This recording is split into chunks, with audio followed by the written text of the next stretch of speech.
Line کے کچھ حصے سے ہمارے سبق کا آغاز۔ اعوذ باللہ من الشیطان الرجیم، بسم اللہ الرحمن الرحیم۔ فأعقبهم نفاقا في قلوبهم إلى يوم يلقونه بما أخلفوا الله ما وعدوه وبما كانوا يكذبون ألم يعلموا أن الله يعلم سرهم ونجواهم وأن الله علام الغيوب الذين يلمزون المتطوعين من المؤمنين في الصدقات والذين لا يجدون إلا جهدهم فيسخرون منهم سخر الله منهم ولهم عذاب أليم استغفر لهم أو لا تستغفر لهم إن تستغفر لهم 70 مرة فلن يغفر الله لهم ذلك بأنهم كفروا بالله ورسوله والله لا يهدي القوم الفاسقين۔ صدق اللہ العظیم۔ عزیز ساتھیو، تمام حمد و ثنا، تعریف و توصیف اس رحیم و کریم رب کے لیے جس کا رحم اور کرم ہر سو وسیع۔ اس کے بعد لاکھوں کروڑوں درود و سلام اس نبی مہرباں پر جنہوں نے اللہ رب العزت سے حق کو پا کر ہم تک حق پہنچانے کا حق ادا کیا۔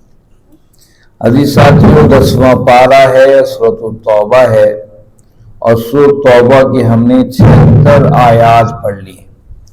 گزشتہ آیات بینات میں اللہ رب العزت نے منافقین کے کئی طرز عمل کو کھول کر بیان کیا۔ ایک بات تو یہ فرمائی کہ کافروں کے ساتھ اور منافقین کے ساتھ ذرا سختی سے نپٹیے، ان کو اپنی مجلس میں نہ بٹھائیے، عدالتی فیصلوں کے اندر اہم جج، اس اہم مجسٹریٹ یا کسی اہم عہدوں پر فائز نہ کیجیے۔ انہیں معاشرے میں تھوڑا اس طرح رکھیے تاکہ انہیں احساس ہو کہ ہم نے یہ غلطی کی ہے منافقت کر۔ پھر اللہ رب العزت نے فرمایا کہ اس بات پر یہ منافقتیں کر رہے ہیں کہ اللہ اور اس کے رسول نے انہیں غنی کر دیا۔ یہ کس بستی میں رہتے تھے؟ اس یثرب کے جس کا معنی بیماریوں کا گھر تھا۔ اس بستی میں رہ کر اتنا مالا مال اللہ نے کر دیا کہ اب مدینہ کے اندر خوشحالیاں در آئی ہیں اور ان کے طریقہ کار نہیں بدل رہے۔ بعض لوگ ایسے جو کہتے ہیں کہ ہمیں اللہ نے اگر پیسہ دیا ہم ضرور صدقہ اور خیرات کریں گے، لیکن وہ ایسا نہیں کرتے بلکہ بخل کا راستہ اختیار کرتے ہیں۔ یہ تھی گزشتہ آیات۔ آج کا سبق آیت نمبر 77 سے شروع ہو رہا ہے۔ فرمایا اعوذ باللہ من الشیطان الرجیم، فَأَعْقَبَهُمْ، بس ان کا انجام نفاقاً نفاق، فی قلوبہم ان کے دلوں میں، الی یوم یلقونہ اس دن تک جس دن ملاقات ہوگی، بما اس وجہ سے اخلف اللہ ما وعدہ انہوں نے اللہ کے ساتھ کیے وعدے کی مخالفت کی، وَبِمَا كَانُوا يَكْسِبُونَ، کیونکہ یہ جھوٹے ہیں۔ یہاں پر اللہ رب العزت نے واضح طور پہ بتایا کہ یہ جو مسلسل منافقتیں کر رہے تھے اس کا انجام ہم نے کیا کیا، اس کو بطور سزا ہم نے نفاق ان کے دلوں میں ڈال دیا۔ گویا کہ بعض دفعہ اللہ رب العزت نفاق بطور سزا ڈال دیا کرتے ہیں، بطور سزا یہ نفاق ڈالا جاتا ہے، اور فرمایا یہ ایسا ہوگا قیامت کے دن تک یہ نفاق ان کے اندر سے نہیں نکلے گا، اور وہیں جب رب سے ملاقات ہوگی یہ بھی ہوگا ان کی وضاحت۔ بما اخلف اللہ ما وعدہ وعد، اور یہ وہ ہے جو اللہ کے ساتھ کیے وعدے کی مخالفت ہے۔ اچھا، یہ قرآن نازل ہو رہا ہے اس وقت جب مدینہ کی سرزمین پر اس وقت آپ غزوہ تبوک کے معرکے کے بعد ایک تبصرہ چل رہا ہے کہ یہ غلطیاں کی، یہ کی، جن منافقت کی، یہ ہے یہ، لیکن قرآن مجید قیامت تک کے لیے ہے۔ آئیے اس آیت کے تناظر میں ذرا اپنا جائزہ لے لیں۔ یہ اگست کا مہینہ بھی ہے اور یہ آیت ہمیں کچھ نئی دنیاؤں سے روشناس کرا رہی ہے۔ اللہ نے فرمایا فَأَعْقَبَهُمْ، ہم نے بطور سزا، بطور انجام، نفاقاً فی قلوبہم، کے دلوں میں ہم نے نفاق ڈال دیا۔ جب مسلسل ان کی عادتیں یہ رہیں کہ مخالفت اللہ اس نبی کی مخالفت، تو ہم نے سزا کے طور پہ ایسا کر دیا۔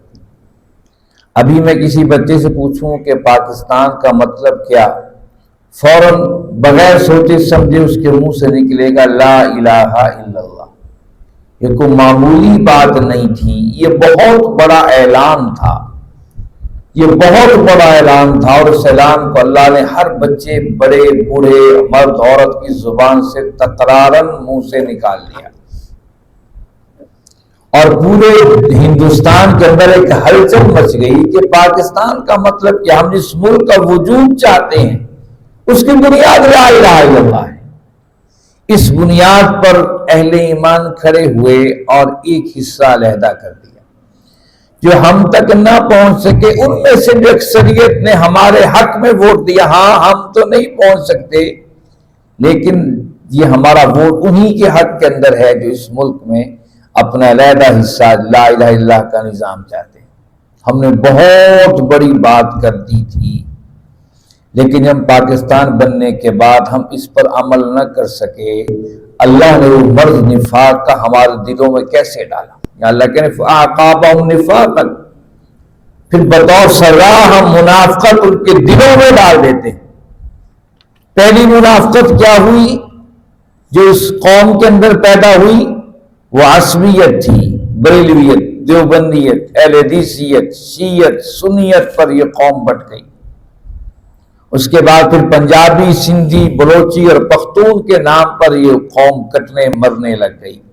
یہ پہلا جھٹکا تھا جو اللہ نے بطور نفاق، اگر تم نہیں عمل کرو گے بطور سزا یہ نفاق دلوں میں ڈال دیا جائے گا، اور یہ پھر ڈال دیا گیا پورے ملک میں۔ دیکھیے کبھی یہ بلوچ، کبھی مہاجر، کبھی لوکل کے نام پر کیا کچھ تو خون ہوا، کبھی پختون، کبھی بلوچستان، بلوچی اور پنجابی کے نام پر کیا ہو رہا ہے، شیعہ اور سنی کے عنوان پر کتنے بڑے فسادات ہمارے ملک کے اندر ہو گئے۔ یہ کیا چیز ہے؟ کبھی غور کیا؟ اللہ کہتے ہیں جب مسلسل منافقت کی روش چلتی ہے پھر اللہ اس قوم کے اندر نفاق کے مرض کو پیدا کر دیتا ہے۔ پھر دوسرا کیا ہے؟ یہ تو تھی اجتماعی طور پر، انفرادی طور پر کیا کیفیت ہے ہماری؟ مسلم اور بخاری دونوں کی حدیث ہے، اللہ کے نبی صلی اللہ علیہ وسلم فرمایا کہ اِنَّ صَلَّى وَصَامَ، اگر وہ نماز بھی پڑھتا ہو، روزے بھی رکھتا ہو، وَزُومَ مُسْلِمٌ، اس کو زوم ہو کہ میں مسلمان بھی ہوں، لیکن اذا حدث کذب، جب بات کرے جھوٹ کرے، اذا وعد اخلف، جب وعدہ کرے تو وعدہ خلافی کرے، بمانا دیجا خان تو خیانت کرے۔ یہ تین نقطے بتائیے ہماری انفرادی زندگی میں کس کے پاس نہیں ہیں؟ ہم سب اپنی زندگیوں کا جائزہ لیں کہ ہماری زندگیوں تینوں میں سے کوئی نہ کوئی بات ہے کہ نہیں۔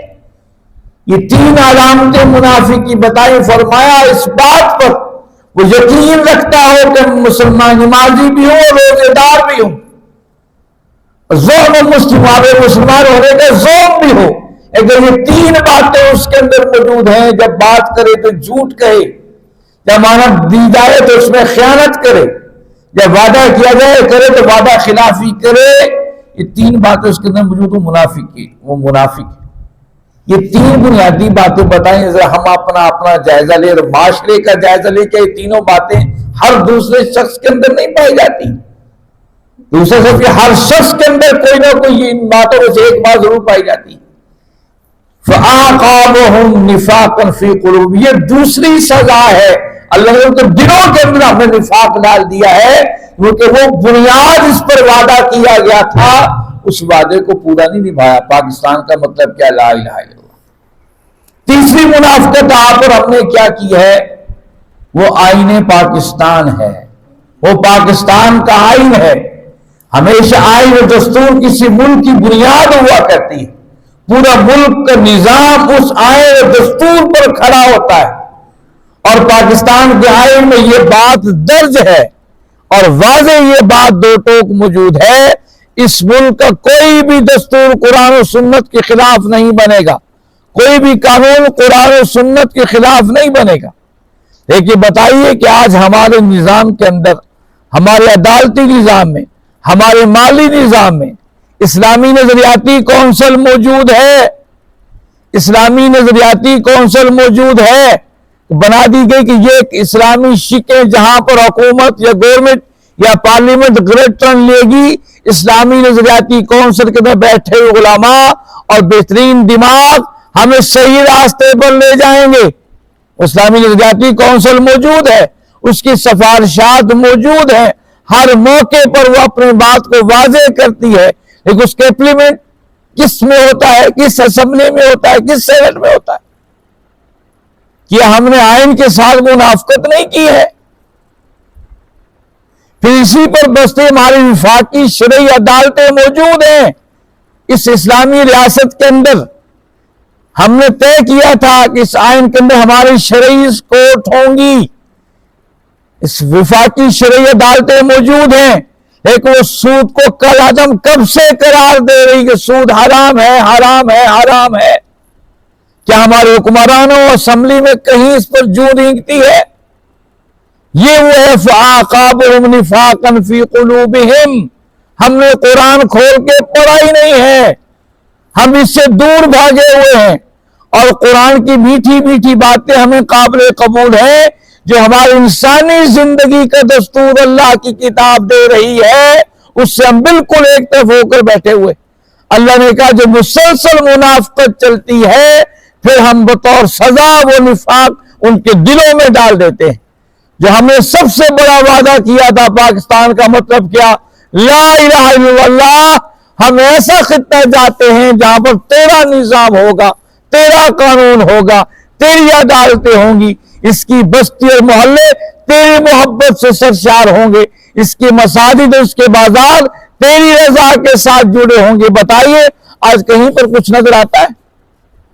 اللہ نے بطور نفاق انفرادی اجتماعی زندگی میں یہ ہمارے اندر ڈال دیا ہے، ہمیں اس کا احساس تک نہیں. آج مجھے میری دکان کی تو پڑی ہے، یہ کون سی فورسز آ گئی جو میرے دکان کو خراب کر رہی ہے؟ نیا قانون کہاں سے آ گیا؟ لیکن جو قدیم قانون ہم نے بنایا تھا پاکستان کا مطلب کیا؟ لا الہ الا اللہ. یہ اس کے جوتے ہیں جو آج ہمارے منہ پہ پڑ رہے ہیں، لیکن ہمیں اس کا احساس ہی نہیں، ہمیں اس کا شعور تک نہیں. اللہ نے کہا فَأَعْقَابَهُمْ نِفَاقًا فِي قُلُوبِهِمْ. پھر اللہ بطور انجام انہیں بطور سزا منافقت کی ایسی سزا دیتا ہے، ان کے دلوں میں منافقت ڈال دیتا ہے. إِلَى يَوْمِ يَلْقَوْنَهُ بِمَا أَخْلَفُوا اللَّهَ بِمَا وَعَدَهُ. وہ قیامت کے دن تک ان کے اندر موجود رہے گا جب تک رب سے ملاقات نہیں ہو جاتی. یہ اس وجہ سے ہے بِمَا أَخْلَفُوا اللَّهَ مَا وَعَدَهُ، جو اللہ سے وعدہ کیا تھا اس کی خلاف ورزی کی. پوری قوم نے وعدہ کیا تھا. پاکستان کا مطلب کیا؟ لا الہ الا اللہ کا اعلان پوری قوم نے کیا تھا. لیکن آج پوری قوم کہاں پر کھڑی ہوئی ہے؟ اللہ نے فرمایا کہ وَبِمَا كَانُوا يَكْسِبُونَ، اس لیے ہے کہ انہوں نے جھوٹ بولا. أَلَمْ يَعْلَمُوا أَنَّ اللَّهَ يَعْلَمُ سِرَّهُمْ وَنَجْوَاهُمْ وَأَنَّ اللَّهَ عَلَامُ الْغُيُوبِ أَلَمْ يَعْلَمُوا. اب اللہ کہہ رہے ہیں کیا وہ جانتے نہیں ہیں؟ أَنَّ اللَّهَ يَعْلَمُ کہ اللہ جانتا ہے سِرَّهُمْ ان کی خفیہ باتوں کو، وَنَجْوَاهُمْ ان کی سرگوشیوں کو، وَأَنَّ اللَّهَ عَلَامُ الْغُيُوبِ کہ وہ غیب کا خوب علم جاننے والا ہے. ہم سب جانتے ہیں کہ اللہ سنتا ہے، دیکھتا ہے، لیکن ہماری عملی زندگی اس سے دور ہے. الذین یلمزون المتطوعین من المؤمنین فی الصدقات. الذین کچھ لوگ وہ ہیں یلمزون جو عیب نکالتے ہیں، نکتہ چینی کرتے ہیں. المتطوعین، متطوعین کہتے ہیں جو اپنے فرض کی ادائیگی کے بعد اپنے دل سے نوافل پڑھے، اپنے دل سے نوافل ادا کرے، اپنے دل سے اچھے کام کرے. تو یہ فرمایا کہ وہ اس کو کہتے ہیں متطوع، کہ جو نوافل پڑھتا ہے، جو تہجد ادا کرتا ہے، یہ دل کی خوشی سے متطوع کہتے ہیں. الذین یلمزون، وہ لوگ جو تانا نکتہ چینی کرتے ہیں، عیب نکالتے ہیں. متطوعین ان لوگوں کے لیے، متطوعین جو دل سے من المؤمنین، مومنوں میں سے فی الصدقات، صدقات دے رہے ہیں. والذین لا یجدون، جو لوگ نہیں پاتے الا جہدہم، مگر اپنی محنت. فیسخرون منہ، بس یہ ان کا مذاق اڑا رہے ہیں. سخر اللہ منہم، اللہ ان کا مذاق اڑائے گا. وَلَهُمْ عَذَابٌ عَلِيمٌ، ان کے لیے دردناک عذاب ہے. اس آیت میں کہ نئے پہلو سے بات کی جا رہی ہے. غزوہ تبوک کا موقع ہے. اللہ کے نبی صلی اللہ علیہ وسلم فرمایا لوگوں آؤ اللہ کے راستے میں خرچ کرو. خرچ کر رہے ہیں. آپ نے دیکھا، آپ سب جانتے ہیں، حضرت عمر فاروق اپنے گھر کا آدھا سامان لا کر بارگاہ رسالت میں ڈال دیتے ہیں. ابو بکر رضی اللہ عنہ اپنے چھوٹی سی پوٹلی اٹھائے ہوئے ہیں، اور عمر سمجھ رہے ہیں کہ میں تو آج تو ان سے بڑھ جاؤں گا. لیکن جب پتہ چلتا ہے کہ آپ تو سب کچھ لا کر اللہ کے نبی صلی اللہ علیہ وسلم کے قدموں میں ڈال دیا ہے، تو آنکھیں جھک جاتی ہیں. عثمان کئی گھڑ سوار اور کئی ان کے گھوڑے اور کوئی اونٹوں کا انتظام کر رہے ہیں، پیسوں کا انتظام کر رہے ہیں. عبد الرحمن بن عوف رضی اللہ تعالیٰ عنہ سونے کا بڑا توڑا کندھے پہ اٹھائے بارگاہ رسالت میں آ رہے ہیں.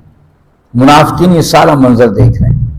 لیکن جو دینے آتا ہے، ہمارے ہاں بھی عادت ہے، اور ویکھو اور کی کر رہا ہے. وہاں پر بھی یہ نیچر ہے انسان کی. اس نیچر کے اندر ابھرنا ہے ایمان کو.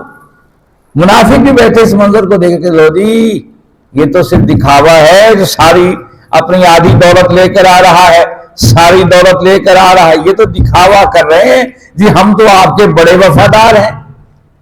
اب منافق بیٹھ کر چیمیں گویاں کر لگے. الذین یلمزون، یہ چیمیں گویاں کر، نکتہ چینیاں کرے. متطوعین، جو دل کے اخلاص کے ساتھ لگے ہوئے ہیں. فرض تو تھا زکوٰۃ، وہ دے دیتے، کہتے نہیں زکوٰۃ تو ہم نے دے دی یا رسول اللہ صلی اللہ علیہ وسلم، یہ تو ہماری ذمہ داری نہیں ہے. لیکن پھر بھی اللہ کے رسول کے حکم پر لگے ہوئے ہیں صلی اللہ علیہ وسلم، اور دیے چلے جا رہے جتنی استطاعت. منافق یہ بھی دیکھ رہے کہ کچھ عورتیں اپنے سر کے بال لے کر آ گئی، یا رسول اللہ صلی اللہ علیہ وسلم ہمارے پاس دینے کو کچھ نہیں ہے، ہمارے گھر کے افراد شہید ہو گئے بدر پہ، احد میں، خندق کے آغازوں پر، گھر کے حالات بہت زیادہ خراب ہیں، دینے کو کچھ نہیں ہے. لیکن اس کے مقابل ہمارے پاس کیا ہے؟ یہ چٹیا کے چند بال ہیں. ان بالوں کو لے کر آپ کیا کریں؟ کسی گھوڑے کی لگام بنانے میں کامیاب ہو جائے گا، کسی اونٹ کے نکیل کی رسی بنانے میں کام آ جائیں گے، کسی جگہ رسی بٹ کر باندھنے میں کام آ جائیں گے.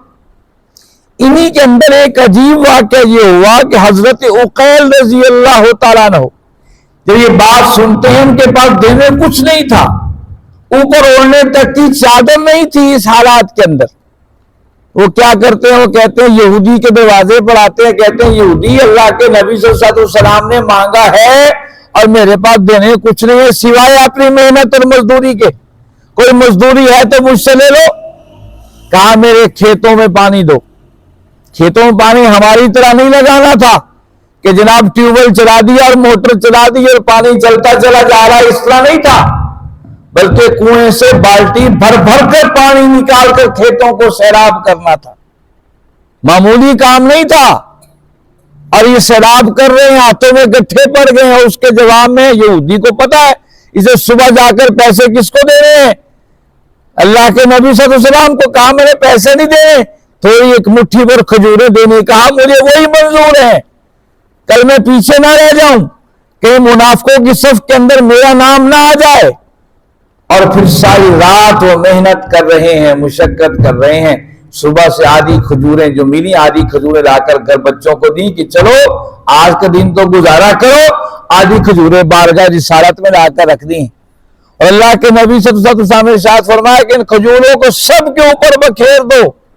اس میں وہ اخلاص ہے، وہ اخلاص کی قوت اور طاقت ہے جو سب سے زیادہ آگے بڑھ گئی ہیں. منافق لو جی لو انہاں کھجوراں نال تبوک لڑنا ہے، انہاں کھجوراں نال میں دنیا کی سب سے بڑی طاقت روم نہ لڑنا ہے. یہ کھجوروں میں کیا طاقت آ گئی، سب سے افضل ہو گئی. الذی یلمزون، یہ وہ تانے تھے، یہ اب جویاں تھیں جو وہ کر رہے تھے ان مومنوں کو، متطوعین جو دل کی کوشش کے ساتھ اللہ کے راستے میں صدقات کر رہے تھے. والذین لا یجدون الا جہدہم، ان کے پاس سوائے اپنی محنت کے کوئی مال نہیں تھا، وہ محنت کر کے وہ مال بارگاہ رسالت میں لا کر رکھ رہے تھے. فیسخرون منہم، ان کا یہ مذاق اڑا رہے ہیں. سخر اللہ عنہم، اللہ ان کا مذاق اڑا رہا ہے. وَلَهُمْ عَذَابٌ عَلِيمٌ، ان کے لیے دردناک عذاب ہے. استغفر لهم او لا تستغفر لهم، ان کے لیے استغفار کیجئے، او لا تستغفر لهم، یا ان کے لیے استغفار نہ کیجئے. ان تستغفر لهم، اگر آپ ان کے لیے استغفار کریں 70 مرۃ، 70 بار بھی، فلن یغفر اللہ لهم، اللہ انہیں ہرگز معاف نہیں کریں گے. ذالک بانہم کانوا باللہ ورسولہ، کیوں؟ اس لیے کہ انہوں نے کفر کیا اللہ اور اس کے رسول کے ساتھ. واللہ لا یہدی القوم الفاسقین، اللہ فاسق قوموں کی رہنمائی نہیں کیا کرتے. اب پیچھے بتایا تھا وغلظ علیہم، منافقوں سے سختی سے نپٹو، انہیں اپنی شوراؤں میں نہ بٹھاؤ، اہم فیصلوں میں انہیں شامل نہ کرو، ان کی گواہیاں ڈال تو انہیں قبول نہ کرو. اور یہاں فرمایا کہ ان کے لیے دعا کرنا بھی چھوڑ دو. اللہ کے نبی صلی اللہ علیہ وسلم ہر ایک کے لیے دعا فرماتے، جو کوئی آ گیا دعا کے لیے کہہ دیا آپ اس کے بھی ہاتھ اٹھا کر دعا کرتے. اب دل کے نرم تھے، نرم خو طبیعت کے مالک تھے، بدترین دشمن بھی آ گیا آپ اس کے لیے دعا کر دیتے تھے. لیکن آپ کی دعا تو رحمت ہے، آپ کی دعا تو رحمت ہے. اللہ نے فرمایا میرے محبوب یہ ایسے منافق ہیں ان کو رحمت کی ضرورت ہی نہیں ہے، یہ ایسے ڈھیٹ ہو گئے آپ کے لیے استغفار کریں یا نہ کریں. ان کو استغفار کے لیے بھی روک دے گا. استغفار کے 70 مرۃ، 70 مرتبہ، 70 مرتبہ سے مراد ہے 70 مرتبہ گن کر، بلکہ عربی کی لغت بھی اردو سے ملتی جلتی ہے، گرامریں جو ہوتی ہیں وہ مشترکہ ہی ہوتی ہیں. اس طرح آپ ہم کہتے ہیں 100 بار تمہیں بات نہیں کر چکا ہوں، کیا آپ 100 دفعہ بات کرتے ہو؟ میں 10 دفعہ تمہیں سمجھا چکا ہوں، کیا آپ گنتی کے 10 دفعہ سمجھا چکے ہوتے ہو؟ آپ کا مقصود یہ ہوتا ہے میں نے بار بار تمہیں یہ بات بتائی. یعنی فرمایا کہ 70 مرتبہ کتنی بار بھی ان کے لیے استغفار کر لیں فلن یغفر اللہ لهم، اللہ انہیں معاف نہیں کرے گا کیونکہ آپ کے دل کو تکلیف دی ہے.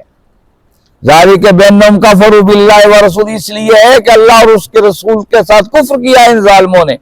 واللہ لا یہدی القوم الفاسقین، اور یہاں قیامت تک کے لیے رسول بتا دیا ہدایت ملتی نہیں ہے، گائیڈنس ملتی نہیں ہے. فاسق کو، نافرمان کو گائیڈنس نہیں ملتی ہے. آپ کو ہمارا ملک، ابھی آپ کے حکمران کہتے ہیں کہ ہم جناب نظام بدلیں گے، فلاں فلاں بھائی سے بڑے ذہین دماغ بلا رہے ہیں تاکہ نظام کو بدل. اللہ کہتے ہیں واللہ لا یہدی القوم الفاسقین، گائیڈنس ہم دیتے ہی نہیں ہے، رہنمائی دیتے ہی نہیں جو نافرمان ہو. ہم اپنی ذاتی انفرادی اجتماعی زندگیوں کا جائزہ لیں، اگر یہ ہمارے اندر نافرمانی موجود ہے ہمیں کہیں سے بھی رہنمائی نہیں مل سکتی. دنیا کے بہترین دماغ آ جائیں یہاں پر آ جائیں اور سائنسی کلا بازی کھا کر پورے ملک اور قوم کو سدھارنے کی کوشش کریں، یہ کوئی جن جادو اور جادو کی چھڑی نہیں ہے. ایک چیز ہے اللہ کا قرآن اور آمنہ کے در یتیم جناب احمد مجتبی محمد مصطفیٰ صلی اللہ علیہ وسلم کا فرمان. یہی وہ راستہ ہے جو کامیابی کا راستہ ہے. کل بھی ابو بکر عمر عثمان علی رضی اللہ عنہم کے ہاتھ میں یہی وہ چھڑی تھی جس سے انقلاب کے راستے نکلے. آج بھی یہی چھڑی اور یہی راستہ ہے جو ہمیں روشنیوں کی طرف لے کے جائے گا. اللہ کے فیصلے ہیں کہ اللہ کبھی رہنمائی نہیں کرتے جو قومیں نافرمان ہوا کرتی ہیں. آؤ اپنے رب سے معافی مانگے، اللہ ہمیں نافرمان قوموں میں شامل نہ کر. اللہ سے معافی مانگیں، استغفار کریں، پھر دیکھیے یہ ملک صحیح راستے پر کیوں نہیں چلتا ہے. انفرادی اجتماعی زندگی کیوں نہیں کامیابی کے راستے پر گامزن ہوتی، ضرور ہوگی، لیکن جب ہم نافرمانی کو چھوڑیں گے۔ اللہ رب العزت سے دعا ہے اللہ رب العزت آپ اور ہم سب کو سمجھنے اور اس پر عمل کرنے کی توفیق عطا فرمائیں۔ وآخر الدعوانا ان الحمد للہ رب العالمین والصلاة والسلام علی سید المرسلین۔